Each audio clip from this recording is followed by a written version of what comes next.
سلام علیکم دوستانی عزیز. 25 باشه روز 25 نوامبر. چقدر که ما گفتم بهارش دسته ایسر گلوی مش گفتنی را سر میکنن. هوا را چقدر که میبینین بهترین بود هوای این روز 21 درجه گرم. اخباری هوا را این ما فهمیدین. این روز اوچم باید بیایم سهر قدی فرامرز روی کردم با سرش و این روز دخترها ما درباره چی دیگه قد شما گپ میزنیم. فبلیگ نیسته میتونه که نگذرانه نه که این اینفرماسیون ما در کارهای آدمایی ده که فبلیگ کتی کار میکنن. فهمیدین؟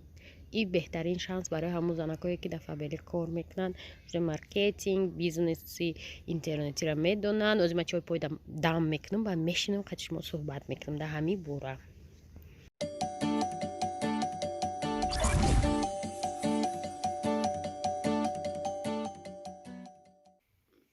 دوستان عزیز، امروز من میخوام قدش مکم ترک درباره بیزنس در اینترنت گپ زنم و میدونین درباره خیلی بیزنسی که حاضی زمانه دیگه شده آدم ها بیشتر بازار نمیروند و بسیار خریدار چیز اینترنت شدیستیان.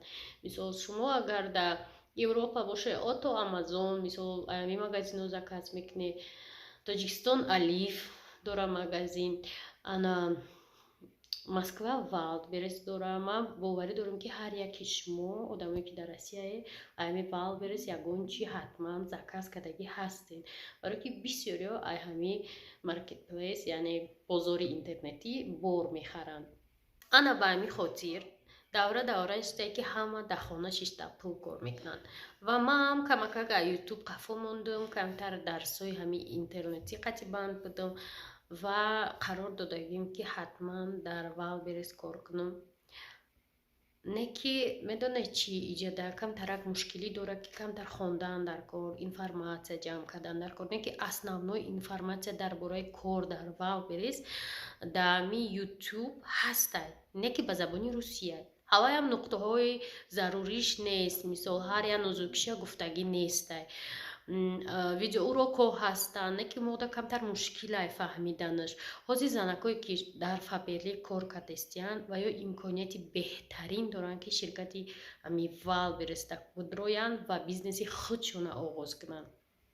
ана духтаро барои кора пеш бурдан ман ютуб омадам як гала информатсия дарбораи чӣ хел дар Wildberries кор кардан ёфтам. ҳамаш ба забони русӣ, не ки ячие ки ҳами чӣ хел бигӯм пурра гуфтагӣ нестай, да нозукиёша фаҳмондагӣ нестай. бо барои ба забони русӣ камтар мушкилтарай, да ҳар як гапҳое ҳастае ки переводша намефаҳмӣ соз. дар ими ютуб умуман ҳама чиз ҳастай, чизеро бикови омӯзишаш ҳастай, не ки камтар қиинтарай. омӯзиши платнирам ҳастай чӣ хел дар Wildberries кор кунанд. ман платнишам гирифтам 2 ҳафта хондам ва нохост духтаро ма дар инстаграм ёфтам саҳифаи тоҷикӣ. саҳифаи инстаграмии акаи Ҷурабек, номи страничкашон Ҷурабек Wildberries. дар оҷо ҳама маълумото оиде ки чӣ хел айнол Wildberries да худшон кора сар кардагиянд. ҳам хел видеоҳои мотиватсиони да тамошо мекунӣ фақат ва мегӯӣ ки биёй ман кор кунам, ман метонам. ҳам хел боварибахш гап мезананд, умуман зур фаҳмондагиянд. ҳамон чиз дар русӣ ҳам дар забони русӣ ҳаст, не ки нофаҳмо, қиинфаҳмо. анами хел не ки дар страничка ино ҳам хел озодона, хушрӯ, айнол сода карда чӣ саволе дорӣ менависӣ, ҷавоб метиҳанд ва пеши зуд беҳад маъқулам шуд ва хостам ки ами як таъмир релси ҳавайиро озӣ дар инҷа мепартом тамошо кунед ва хостам ки касе ки мехоҳад ҳамин кор қатӣ сару кор кунад страничкаи ҳамнона подписатсия кунед инстаграмда ва нигоҳ кунед. ҳар рӯз мотиватсиониҳо видео мекунам. ин реклама нестай, ин просто чиста ман худам шуморо тавсия метиҳам. барои чӣ? барое ки чӣ хеле ки гуфтам озӣ ҳамин духтаракои фабелик нигоҳ кунай баъди ним сол як сол уже бо ҳама Wildberries мегзаранд. Ҳама чӣ хела я модда мешаку бо исм мегзаранд. Исда бо кора пеш мебаранд барое ки уже аллакай медонанд ки чӣ кор кардан дар кора. Уже бизнес интернетиро медонанд. Во тим боле дар иҷа ҳеҷ харидан мисол хеле ки бояд бал ҷамъ кунӣ хеле нест. И бизнеси шахсии худат мешава. Бори худта мегирӣ дар Faberlic мемонӣ мефурӯшӣ. Ман даже хондум одамои фикс прайс бора гирифтиян дар Faberlic спордагиян дар чӣ Faberlic гуфтам Wildberries мондагиян як баробар пул болошта монда пули нағз кор кардагиян. Хулоса духтаро гапа зиёд намекунам.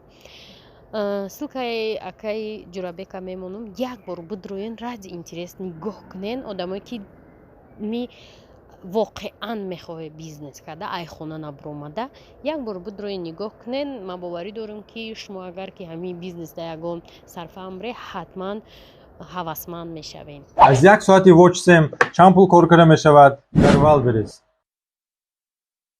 Нархи фурӯш дар Wildberries 2058 рубл. Дар як моҳи охир 715 дона фурӯхта шудааст. Дар прайси мо як донаи соати Watch SEM 200 рубл мебошад. Акнун прибилашро ҳисоб мекунем. Нархи фурӯш дар Wildberries 2019 рубл. Комиссияи Wildberries 15%. Доставка ба Wildberries 80 рубл. Налог 6%. Нархи хариди бор 900 рубл. Сӯчотум ҳамаи расходҳо чистии прибил аз як донаи соат 615 рубл. Агар дар як моҳ 715 дона фурӯхтагӣ бошад, чистии прибил 439715 рубл. Ин фақат аз як соати Watch SEM. Агар хоҳед ки борҳои прибилдорро дар Wildberries фурӯшед, пас обуна шавед. Хеле ки гуфтум духтаро, ина ман кора сахт қапидам. Якта ноутбуки беҳу харидам ки ҳатман кора дар ноутбук ёд гирам. Хай дополнительный монитор мондагиам хондестам. Сторисои ва ё нигоҳ дорам. Умедворам ки ягон курс мекушоянд барои занҳо ки зан масалан мораётия. ҳатман ман дар курсашон иштирок мекунам ва дар ҳамин самт кор карданиам. Шуморам тавсия метиҳам касоне ки мехоҳе бизнес интернетӣ кунед хона нобаромада масалан ҳатман як бор видеои акаи Ҷурабека тамошо кунед. Ссилкаша дар поёни видео мемонам.